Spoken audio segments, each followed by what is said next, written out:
अस्सलाम वालेकुम दोस्तों, मैं आपको खुशामदीद कहता हूं अपने YouTube चैनल आई स्टूडियो में। दोस्तों, इंसान जब दुनिया में आया तो अल्लाह पाक ने उसे मखलूक़ात में सबसे अशरफ करार दिया। दूसरे चरिंदों परिंद के मुकाबले में उसे समझ दी, बोलने, सुनने और देखने की ताकत भी दी। इंसान मिट्टी से पत्थर और पत्थर से लकड़ी, लकड़ी से लोहे के ज़माने में मुंतकिल होता गया। देखा जाए तो हर आने वाला दिन इंसान की ज़िंदगी के लिए कुछ अच्छा ही लेकर आ रहा था। आज से 200 साल पहले कोई सोच भी नहीं सकता था कि हम मीलों दूर फ़ोन पर बातें किया करेंगे। यकीनन नहीं, लेकिन ये सब मुमकिन हुआ और आप सब ने देखा भी। अभी दुनिया में ऐसी ऐसी तरक्कियां होंगी कि आप हैरान रह जाएंगे। अब 21वीं सदी गुजर रही है। आज से ठीक एक सदी पहले दुनिया के हालात आज से बहुत मुख्तलिफ थे। आज से एक सदी पहले क्या हुआ था, इस बात से आशनाई हासिल करने से पहले ज़रा पहले हम इस्लामी तारीख पर मोटी मोटी नज़र दौड़ाते हैं। 7वीं सदी ईस्वी, जब दुनिया में इस्लामी ताकतें सामने आईं, अदलो इंसाफ की फ़िज़ा कायम हुई और देखते ही देखते मुसलमान आधी दुनिया पर गालिब आ गए। 13वीं सदी का आगाज़ हुआ तो मुसलमानों की सबसे बड़ी इस्लामी सल्तनत सल्तनत उस्मानिया दुनिया की नज़रों के सामने आई। सल्तनत उस्मानिया, जिसको मुसलमानों ने हर आने वाले साल इस सल्तनत को फैलाने में अपना किरदार अदा किया। मुसलमानों के मुकद्दस तरीन शहर मक्का मुकरमा और मदीना मुनव्वरा भी इसी सल्तनत में शुमार होते थे और तुर्कों का यही दौर इंसानी तारीख की एजादात और कामयाबियों का दौर कहलाता है। तुर्कों में कुछ खामियां भी थीं और वो खामियां हमेशा से मुसलमानों के ज़वाल की वजह बनती आई थीं, जिनमें मुस्लिम सुल्तानों की अय्याशियों और अपनों के साथ गद्दारियां अहम तरीन थीं। लेकिन मुसलमानों की इस अजीम सल्तनत के तबाह होने की एक बड़ी वजह और भी थी, और वो वजह थी पहली जंग अजीम। 19वीं सदी में दुनिया के मुख्तलिफ ममालिक में बेशुमार जंगें और कत्लो गारत हुई। इन सब के दौरान पूरी दुनिया में 1 करोड़ लोग जान की बाजी हार गए। 19वीं सदी का इख्ताम हो रहा था और दुनिया की इजादात इंसानी ज़िंदगी को ख़त्म करने पर लगी हुई थी। मशीन गन्ने, नित नई बंदूकें और गैसों की मदद से इंसानी ज़िंदगी को ख़त्म करना अब बहुत आसान हो चुका था। कमज़ोर ममालिक को फतह करना अब जुनून की हद तक दूसरे ममालिक पर सवार हो चुका था। ऐसे में कुछ आलमी ताकतों के आपस में मुआहदे हुए। हल्की हल्की जंगें कई ममालिक के दरमियान मुख्तलिफ मुकामात पर जारी रहीं। 28 जून 1914 को एक सर्बियन बाशिंदे ने ऑस्ट्रिया के एक शहजादे को गोली मार दी। ये गोली गलती में नहीं बल्कि पूरी प्लानिंग के जरिए मारी गई थी। जर्मन जो उस जंग में ऑस्ट्रिया की मदद के लिए तैयार बैठे थे, उन्होंने ऑस्ट्रिया को हलाशेरी दी और सर्बिया के खिलाफ जंग शुरू कर दी। अब रूस, फ्रांस, बरतानिया, इटली, अमेरिका और सर्बिया एक तरफ थे, जबकि ऑस्ट्रिया, हंगरी, जर्मन, उस्मानी और बल्गारियन दूसरी तरफ थे। ये वो इत्तेहादी ममालिक थे जो इस जंग में सबसे ज़्यादा मुतासिर हुए थे। दसियों दूसरे ममालिक भी इस जंग में कूद गए थे और इस जंग ने 20वीं सदी तक होने वाली सभी जंगों के रिकॉर्ड तोड़ दिए। 1 करोड़ 30 लाख अफराद पूरी दुनिया से इस जंग की वजह से सिर्फ 10 सालों में मारे गए। सिर्फ एक दिन के दौरान 30 लाख से ज़ायद फौजी मारे गए थे। ये पहली जंग अजीम थी जिसमें जंग न सिर्फ ज़मीन और समुंदर में लड़ी गई, बल्कि ये जंग हवा में भी लड़ी गई थी। इस जंग के पहले हिस्से में उस्मानी, जर्मन और इत्तेहादी ताकतवर रहे, लेकिन 3 सालों के बाद मुआशी लिहाज से ये ममालिक कमज़ोर होने लगे और रेशादवानियों की वजह से इनकी ये सल्तनत कमज़ोर होने लगी। 1918 को जर्मनी की दरख्वास्त पर जंग बंद हो गई तो सल्तनत उस्मानिया तब तक अपने कई इलाकों से हाथ धो चुकी थी। 10 अक्टूबर 1920 को सल्तनत उस्मानिया और इत्तेहादी कुव्वतों के दरमियान एक मुआहदा तय पाया। इस मुआहदे पर उस्मानी सल्तनत ने दस्तखत कर दिए, मगर तुर्की की जमहूरी तहरीक ने इसे तस्लीम करने से इनकार कर दिया और यूं इस मुआहदे यानी मुआहदा सेवराय पर अमल नहीं हो सका। मुस्तफ़ा कमाल अतातुर्क यानी तुर्कों का बाप, जो पहले ही उस्मानी फ़ौज का एक सिपा सालार था, उसकी क़ियादत में तुर्की ने अपनी आज़ादी का ऐलान कर दिया। ये आज़ादी बरतानिया के कब्ज़े और इस्तांबुल यानी कुस्तुनतुनिया से सुल्तान की बादशाहत से लेनी थी। इस मुआहदे से पहले ही अप्रैल 1920 में तुर्क हजाज यानी सऊदी अरब और आर्मेनिया को आज़ाद मुल्क तस्लीम कर चुके थे। तुर्की के मुखालफिन तुर्की पर पे दर पे वार कर रहे थे। मगरबी अनातोलिया में यूनानी अफवाज पेशकदमी कर रही थी। तुर्कों ने मुस्तफ़ा कमाल की क़ियादत में रूस से मुआहदा करके दोस्ती का हाथ बढ़ाया और यूनानियों को पीछे हटने पर मजबूर कर दिया। अतातुर्की इस फतह के साथ ही जंग अजीम अव्वल के इत्तेहादी जो तुर्की की एक न सुन रहे थे, दोबारा से मुज़ाकरात की दावत देने लगे और 24 जुलाई 1923 को स्विट्ज़रलैंड के शहर लोजान में एक तारीख साज मुआहदा हुआ।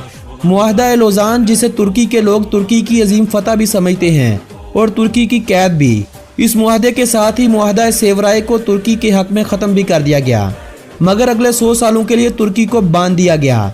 मुआहदा सेवराय, जिसमें तुर्की अपने मकबूजा ममालिक को आज़ाद करार दे रहा था, ख़त्म कर दिया। यानी जो शराइत मुआहदा लौज़ान में रखी गई, उनके पूरा होने के बाद तुर्की अपने मकबूजा इलाके वापस हासिल कर सकता है। तुर्की के उस वक्त के आखिरी सुल्तान का नाम सुल्तान मोहम्मद वहीदुद्दीन था। सुल्तान और सुल्तान के हामियों की तरफ से इस मुआहदे को तस्लीम नहीं किया गया और कहा गया कि यह तुर्की पर जबरन मुसल्लत किया गया है।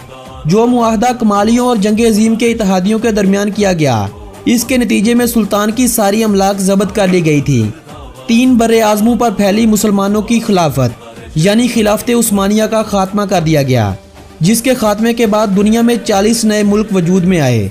यह खिलाफत उस्मानिया जिसकी मैं बात कर रहा हूँ, इतनी ताकतवर थी कि अगर उस वक्त के इस खिलाफत के मातहत चलने वाले ममालिक की बात की जाए तो इनमें मकबूल तरीन ममालिक कुछ ये थे, जैसे आर्मेनिया, इराक, शाम, उर्दन, फ़लस्तीन, कब्रस, बल्गारिया, रोमानिया, यूनान, सऊदीया और मिस्र जैसे ममालिक इस सल्तनत का हिस्सा समझे जाते थे। ये सल्तनत ही उस वक्त मुसलमानों की कुव्वत थी, मुसलमानों की शानो शौकत थी। इनके साथ लड़ने से पहले दुश्मनों को कई बार सोचना पड़ता था, मगर इस मुआहदे के बाद तुर्की पर जो शराइत आयद कर दी गई, उसने तुर्की को बांध कर रख दिया। वो शराइत क्या थी, ज़रा सुनिए। सुल्तान की ज़ाती अमलाक पर कब्जा कर लिया गया और सुल्तान को मुल्क बदर कर दिया गया। खिलाफत उस्मानिया का खात्मा कर दिया गया। 3 बरे आज़मों पर फैली हुई खिलाफत के असासों से दस्तबरदारी, जो तुर्की खिलाफत उस्मानिया का मरकज़ था, उसे एक सेकुलर स्टेट करार दिया गया। इस्लाम और खिलाफत के ऊपर पाबंदी लगा दी गई। इस्लाम अंगेज़ तकारीर और अरबी में अजान देने पर भी पाबंदी आयद कर दी गई। तुर्की के कुदरती वसाइल में पेट्रोल सरे फहरिस्त था। पेट्रोल की ड्रिलिंग पर पाबंदी लगा दी गई, यानी तुर्की सिर्फ पेट्रोल खरीदने का पाबंद बना दिया गया। तुर्की के शहर इस्तंबुल के दरमियान में से एक नहरनुमा समुंदर है, जिसे बास्फोरस कहा जाता है। यह तजारत का एक इंतहाई शॉर्टकट रास्ता भी है। इस समुंदर की अहमियत नहर स्विस जितनी है, यानी एक बरे आज़म से दूसरे बरे आज़म तक माल पहुंचाना बहुत आसान था। तुर्की पर जो पाबंदियां लगाई गईं, उनमें यह भी था कि बास्फोरस को आलमी समुंदर करार दिया जाए और इस समुंदर से गुजरने वाले किसी भी बहरी जहाज से तुर्की टैक्स वसूल नहीं कर सकेगा। इन सभी शराइत के बाद इस मुआहदे को 100 साल के लिए तुर्की पर लागू कर दिया गया। 1299 से शुरू होने वाली खिलाफत 1922 में अपने इख्तिताम को पहुंची। ये मुआहदा जो 1923 में हुआ, 2023 में मुकम्मल हो जाएगा। आप सब देख रहे होंगे कि पिछले कुछ सालों से जब से तैयब उर्दगान तुर्की के लिए नुमायां काम कर रहा है, सारे यहूदो नसारा एक पेज पर खड़े हो चुके हैं। आए रोज तुर्की को धमकियां लगाई जा रही हैं, लेकिन मर्दे मुजाहिद तैयब उर्दगान, जो हर आलमी मसले पर बात करता है, अपने मौक़िफ़ पर डटा हुआ है। मेरे मोअज़्ज़ज़ नाज़रीन, आने वाले 5 से 10 साल मेरी, आपकी और हम सब की ज़िंदगियों में बहुत अहम है। दुनिया में इतनी बड़ी तब्दीली आएगी कि आप सोच भी नहीं सकते। अब ये आपके ऊपर है कि आप इस तब्दीली का शिकार होना चाहते हैं या इस तब्दीली का हिस्सा बनना चाहते हैं। तुर्की में चंद साल पहले अमेरिका के कहने पर फौजी बगावत हुई, जिसे तुर्क अवाम ने नाकाम बना दिया। तुर्की में हालात को ख़राब करने के लिए मुसलसल कोशिशें की जा रही हैं। कभी मुआशी तो कभी इक़्तिसादी पाबंदियाँ लगाई जाती हैं। अब जब तुर्की रूस से दफाई सलाहियत को मजबूत करने के लिए दफाई निज़ाम खरीद रहा है, जिसे S-400 का नाम दिया गया। इस दफाई निज़ाम के बारे में कहा जाता है कि कोई भी परिंदा तुर्की की इजाज़त के बगैर मुल्की हदूद में दाखिल नहीं हो सकता, जिसे खरीदने से रोकने के लिए अमेरिका आए रोज़ धमकियां भी लगा रहा है, जिसका तैयब उर्दगान मुंह तोड़ जवाब भी दे रहा है। इससे जाहिर होता है कि इंसान अगर कुछ करने की ठान ले तो दुनिया की कोई भी ताकत उसे रोक नहीं सकती। यह सब कुछ इसलिए है कि लोग डरे हुए हैं कि कहीं मुसलमान दोबारा से इकट्ठे ना हो जाएं। आप गौर करें तो आपको तैयब उर्दगान और पाकिस्तानी लीडर इमरान खान की बात से महसूस होगा, जो मुसलमानों को जोड़ने की बात कर रहे हैं। तैयब उर्दगान भी यही कहता है कि 2023 के बाद तुर्की पहले जैसा बीमार तुर्की नहीं रहेगा। तुर्की क्यों बार बार मुसलमानों की मदद के लिए भाग रहा है? यकीनन उसी अपने पुराने ख्वाब की ताबीर बनने की कोशिश में है। तुर्क मुसलमानों का खून जोश मार रहा है, पुराने जज्बे रंग ला रहे हैं, और यही चीज़ अमेरिका, इसराइल और मुशरिकीन ममालिक को बहुत ज़्यादा तंग कर रही है।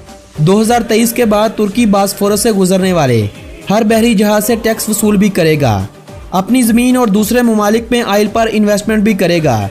इंशाल्लाह कब्रस का मसला तुर्की के साथ इल्हाक की सूरत में हल होगा और तुर्क सुल्तान जिन्हें मुल्क बदर किया गया दोबारा से वतन वापस आएंगे। और दूसरी तरफ अमेरिकन मीडिया हमारी नौजवान नस्ल को डराने में लगा हुआ है। हर बड़े चैनल पर या तो पाकिस्तान और तुर्की के खिलाफ बात होती है या ईरान के खिलाफ, और हर बार ये वाज़ेह करने की कोशिश की जाती है कि अमेरिका के साथ लड़ना एक बहुत बड़ी हमाकत है। अमेरिका जब चाहे तुम्हें मिटा सकता है। ये बात सोचने की है कि क्या वाकई अमेरिका इतना सुपर पावर है कि जो चाहे कर सकता है। हमें बतलाया जाता है कि अमेरिकन सैटेलाइट इतने पावरफुल हैं कि पूरी दुनिया में होने वाली हर छोटी बड़ी नकलो हरकत को देख सकते हैं। पाकिस्तान ने एटमी धमाके किए। अमेरिका के मना करने के बावजूद पाकिस्तान ने एटमी धमाके किए, मगर उनके सैटेलाइट सिस्टम इतनी बड़ी हरकत को नहीं देख सके। अमेरिका के यानी नेटो के 20,000 कंटेनर, सिर्फ कंटेनर नहीं, जदीद असले और टेक्नोलॉजी से भरे हुए 20,000 कंटेनर गायब हैं। क्या पाकिस्तान इतना बड़ा है कि अमेरिका की सैटेलाइट यहाँ मुकम्मल काम नहीं करती, या हमारे इरादे इतने मजबूत हैं कि हम महसूस ही नहीं होने देते कि असल में हो क्या रहा है। अगर अमेरिका इतना ही पावरफुल है तो अपने 20,000 कंटेनर ढूंढ कर दिखा दे। यकीनन इंसान जब करने पर आ जाए तो दुनिया की कोई ताकत उसका मुकाबला नहीं कर सकती। मैं हूँगा या नहीं इसका फैसला तो खुदा की ज़ात करेगी, मगर आने वाले 5 से 10 सालों में जो होगा वो आप में से कोई ना कोई ज़रूर देखेगा और मुसलमानों पर फख्र करेगा। दोस्तों, मुखालफिन की बातों में ना आओ और अपने मुहाफ़िज़ों के लिए दुआ मांगा करो। अल्लाह आप सबका हामी और नासर हो। आखिर में मैं आप सब दोस्तों से गुजारिश करूंगा कि जिन्होंने अभी तक हमारे YouTube चैनल आई स्टूडियो को सब्सक्राइब नहीं किया, जल्दी से इस चैनल को सब्सक्राइब कर लें और साथ मौजूद बेल बटन को भी दबा दें ताकि मालूमात से भरपूर कोई भी वीडियो आप दोस्तों से कहीं मिस ना हो जाए। अगर ये वीडियो अच्छी लगे तो इस वीडियो को व्हाट्सएप और फेसबुक वाल पर शेयर करते हुए अपनी पसंदीदगी का इजहार कीजिएगा। मेरी हौसला अफजाई के लिए इस वीडियो को ज़्यादा से ज़्यादा लाइक कीजिएगा। अगली वीडियो किस टॉपिक पर होनी चाहिए, आप अपनी तजावीज़ बज़रिया कमेंट हमें ज़रूर अरसाल कीजिएगा। आप दोस्तों से मुलाकात होगी ऐसी ही किसी मालूमाती वीडियो के ज़रिए। तब तक के लिए अपने इस दोस्त मोहम्मद नबील को दीजिएगा इजाज़त। अल्लाह निगहबान।